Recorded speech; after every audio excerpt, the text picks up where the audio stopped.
The crystal chandeliers sparkled like frozen tears above the marble foyer, casting fractured rainbows across walls that had never heard laughter. Catherine Moretti stood with her single battered suitcase, her hands trembling slightly as the butler's disapproving gaze swept over her worn shoes and second-hand coat. She was 23 years old, carrying a nursing degree she couldn't afford to complete and debts that followed her like shadows. The job posting had been simple. Live-in maid for the Winchester estate, room and board included, salary generous enough to save her drowning family.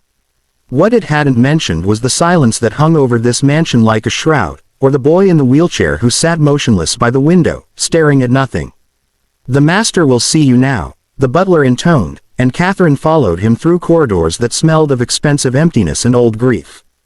James Winchester III sat behind a desk that probably cost more than Catherine's childhood home. At 42, he still carried the sharp-featured handsomeness of old money, but his eyes were hollows, and his shoulders curved inward as though protecting a wound that never healed. He barely looked up when she entered.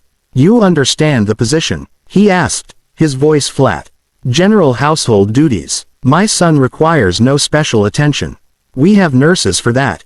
You'll clean, cook when the chef is off, and maintain discretion about our family affairs."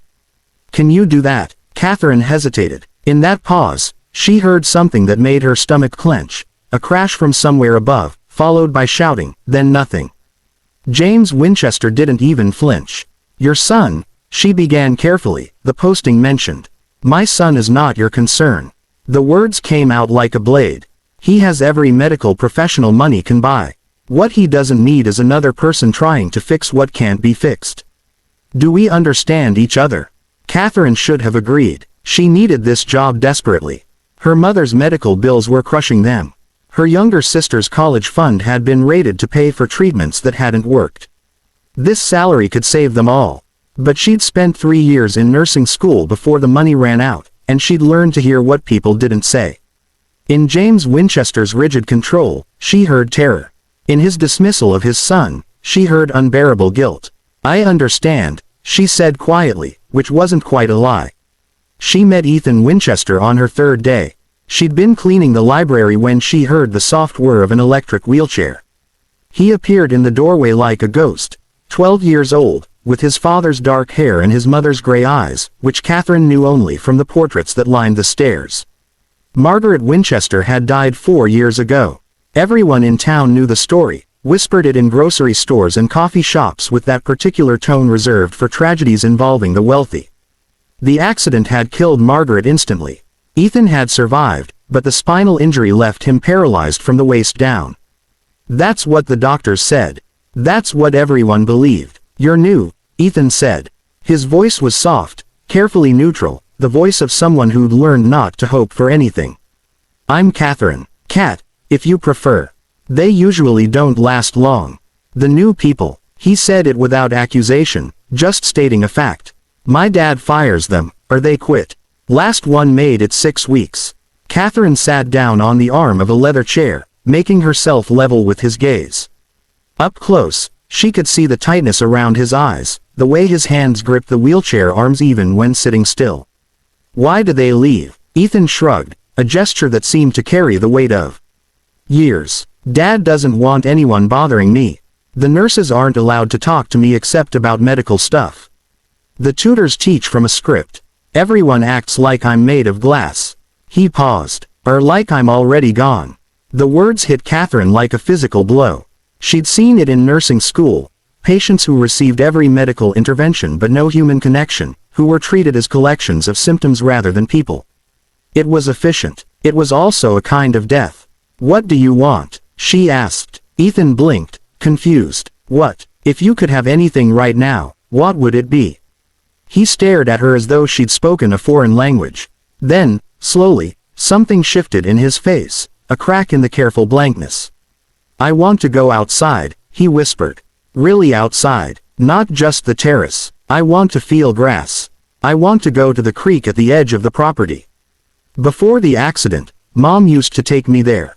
We'd catch tadpoles and build forts from fallen branches." His voice broke slightly. "I dream about it sometimes. The sound of the water. The way the sunlight came through the trees." Catherine made her decision in that moment, knowing it might cost her everything. "Tomorrow," she said, "after your father leaves for the office. I'll take you." She expected joy, but what she saw was fear. "The path isn't paved," Ethan said. "The wheelchair can't. Then we'll figure it out." That night, Catherine researched all-terrain wheelchairs and found nothing in the Winchester garage except medical equipment that looked barely used.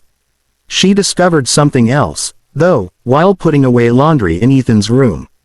Hidden under his bed were physical therapy logs from 2 years ago, marked with notes in a frustrated hand. Patient shows no motivation. Refuses exercises. Recommend psychiatric evaluation. But there were older logs too, from right after the accident.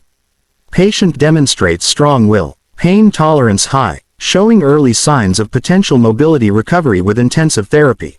Something had changed. Something had broken in Ethan that had nothing to do with his spine. She found James Winchester in his study at midnight, working through papers with the mechanical determination of a man avoiding sleep. "Mr. Winchester, I need to ask you something about Ethan." His jaw tightened. "I told you. Why did he stop trying?" The question landed like a stone in still water. James's face went white, then red, then carefully blank. "That's not your business. He told me he wants to go to the creek. The place he used to go with his mother." James stood abruptly, knocking papers to the floor. Don't you dare bring her into this." Catherine held her ground, even as her heart hammered. "Mr. Winchester, I read his physical therapy logs. 2 years ago he just stopped. The doctors said he lost motivation, but that's not it, is it?" Something happened. The silence stretched so long she thought he might fire her on the spot. Then James Winchester did something she suspected he rarely did. He collapsed back into his chair and told the truth. "It was my fault," he said, his voice barely audible. "The accident. We were arguing, Margaret and I. Something stupid about my work hours, about missing Ethan's soccer game. I was driving. I was angry. I didn't see the truck run the light until too late." He pressed his hands over his face. "She died instantly. Ethan, when he woke up in the hospital and realized he couldn't walk, the first thing he asked was whether it was his fault. Whether he'd distracted me. And what did you tell him?" "I told him," James's voice cracked. "I told him the truth. That it was my fault. That I'd been arguing with his mother. That my anger killed her and took his legs." Catherine felt tears burning her eyes, and he heard that he was part of the argument. That his existence, his needs, were the reason for the fight. "I was trying to take the blame. You gave it to both of you. And then you built this fortress where nobody's allowed to feel anything or want anything or try for anything because trying means risking more loss." She stepped closer. "Mr. Winchester, your son hasn't given up on walking. He's given up on deserving to walk." The words hung in the air like an accusation and an absolution at once. "I don't know how to fix this," James whispered. "Neither do I," Catherine admitted. "But tomorrow, I'm taking him to the creek. And you should come with us." The next morning, Catherine found Ethan already awake, staring out his window at the grounds he hadn't crossed in 4 years. "Did you ask my dad?" he said. "I told him. There's a difference." James appeared in the doorway behind her, dressed not in his usual business suit but in jeans and a shirt Catherine suspected he hadn't worn in years. Ethan's eyes went wide. "Dad, I'm coming with you," James said. "If you'll have me." What followed wasn't graceful or easy. James carried Ethan down the front steps while Catherine brought the wheelchair. At the edge of the lawn where the manicured grass gave way to wild ground, they all stopped. "The chair won't make it through that terrain," Ethan said, and Catherine heard the resignation in his voice, the expectation of disappointment he'd learned to preemptively accept. "Then we adapt," Catherine said. She'd brought blankets, padding, and a garden cart she'd found in the greenhouse. Together, she and James created a makeshift transport, cushioned and stable. It looked ridiculous, this millionaire and his maid hauling his son through the woods in a glorified wagon. It was also the first real thing that had happened in this family in years. The creek was smaller than Catherine expected but more beautiful, a clear stream tumbling over smooth stones, dappled with leaf shadow and morning light. James lifted Ethan from the cart and carried him to the water's edge, settling beside him on the bank. For a long moment, nobody spoke. Then Ethan reached down and let his fingers trail in the cold water. She liked the sound, he said softly. Mom, she said it reminded her that things keep moving, even when we think we're stuck. James's breath hitched. I'm sorry, he said. Ethan, I am so sorry. Not just for the accident. For shutting down. For making you think that you had to stop trying because I couldn't bear to watch you hurt. I thought. Ethan's voice was barely a whisper. I thought if I got better, if I walked again, it would mean she died for nothing.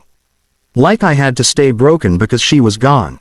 Oh, God. James pulled his son against him. No, Ethan. Your mom loved you more than anything in this world. If she could see you now, the only thing that would break her heart is knowing you've been holding yourself back. He pulled away enough to look his son in the eyes. She'd want you to fight. To try. To live so completely that it honors what she can't have anymore. Ethan crumpled then, and James held him while 4 years of grief finally poured out. Catherine turned away, giving them privacy, but James called to her. Thank you, he said simply. For seeing what I was too afraid to look at. The change didn't happen overnight. Healing never does. But it started there, by the creek, with the sound of water and the truth finally spoken aloud. James found Ethan's old physical therapy team and fired them, bringing in new specialists who treated his son as a whole person rather than a broken body. But more than that, he showed up. He attended the PT sessions. He celebrated tiny victories, a toe wiggling, a leg muscle firing, the first time Ethan supported his own weight for 3 seconds. Catherine stayed, no longer as just a maid but as part of the strange, wounded family that was learning to knit itself back together. She taught Ethan the medical knowledge she'd gained in nursing school, showing him how the body healed, helping him understand that recovery wasn't betrayal of his mother's memory but a tribute to it. 6 months later, Catherine was in the kitchen when she heard shouting from the physical therapy room James had set up. She ran, fearing the worst, and found James on his knees, tears streaming down his face. Ethan stood, legs trembling, hands white-knuckled on the parallel bars, but standing, with a grin that could have lit the entire mansion. Dad, I'm doing it. He lasted 8 seconds before his legs gave out, but those 8 seconds changed everything. It took another year of grueling work. There were setbacks and frustrations, days when Ethan cried from pain and exhaustion, days when James had to leave the room because watching his son struggle was unbearable. But they pushed through together, all 3 of them. On the 2-year anniversary of Catherine's arrival, Ethan walked unassisted from his bedroom to the creek. It took 40 minutes, with breaks and trembling legs and determination that seemed to radiate from him like heat. James walked beside him, not helping unless asked, learning to let his son struggle and triumph on his own terms.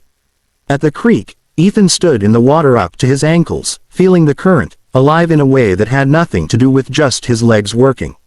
She'd be proud of you, James said. She'd be proud of us, Ethan corrected. He looked at his father, then at Catherine. All of us. Catherine's phone buzzed with a text from her sister. Mom's last bill is paid off. We're free. How can I ever thank you? She looked at Ethan standing in the creek, at James with his arm around his son, at the way sunlight filtered through the trees exactly as Ethan had described from his memories.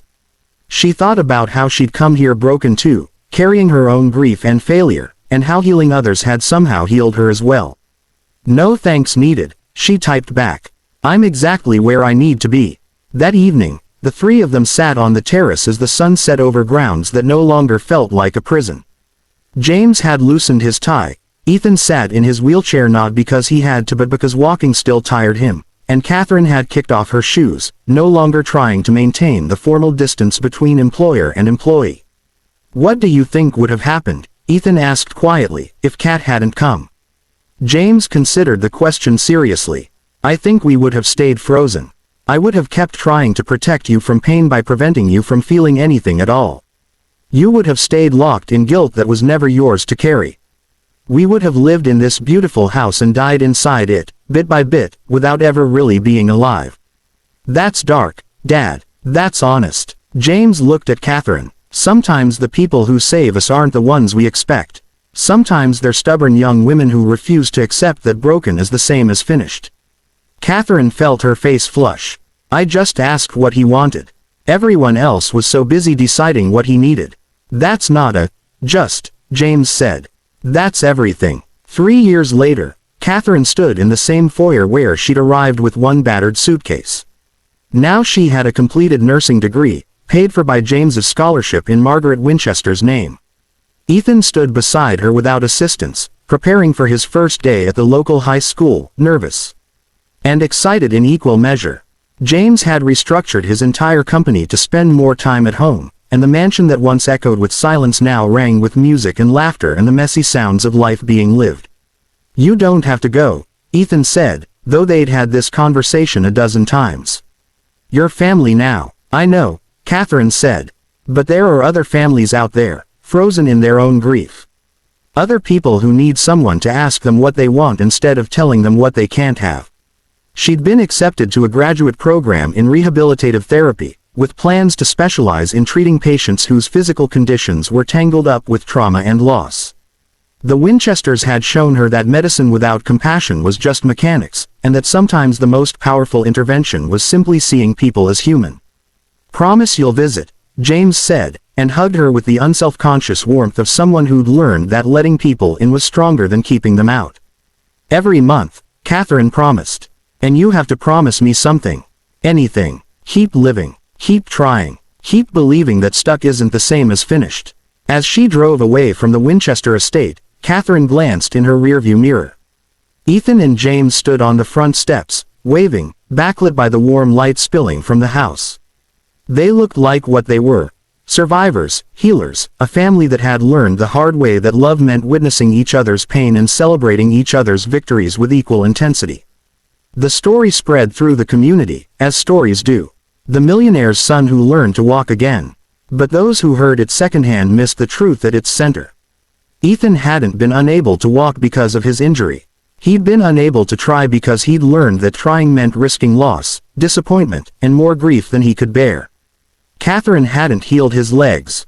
She'd reminded him that being human meant trying anyway, that love wasn't about preventing pain but about standing witness to it. That the bravest thing anyone can do is want something when everything in their history says wanting leads to loss. Years later, when Catherine ran her own rehabilitative therapy center, she kept a photo on her desk. It showed a boy standing in a creek, sunlight filtering through trees, his father beside him, all of them laughing at something long forgotten. Beneath it, she'd written the words she told every new patient. The question isn't whether you can heal. The question is, what do you want? And are you brave enough to try for it? Because in the end, that's what changed everything for Ethan Winchester. Not a medical miracle, not expensive treatments, just one person who saw him as someone capable of wanting, deserving, and fighting for his own life. And sometimes, that's the only miracle anyone needs.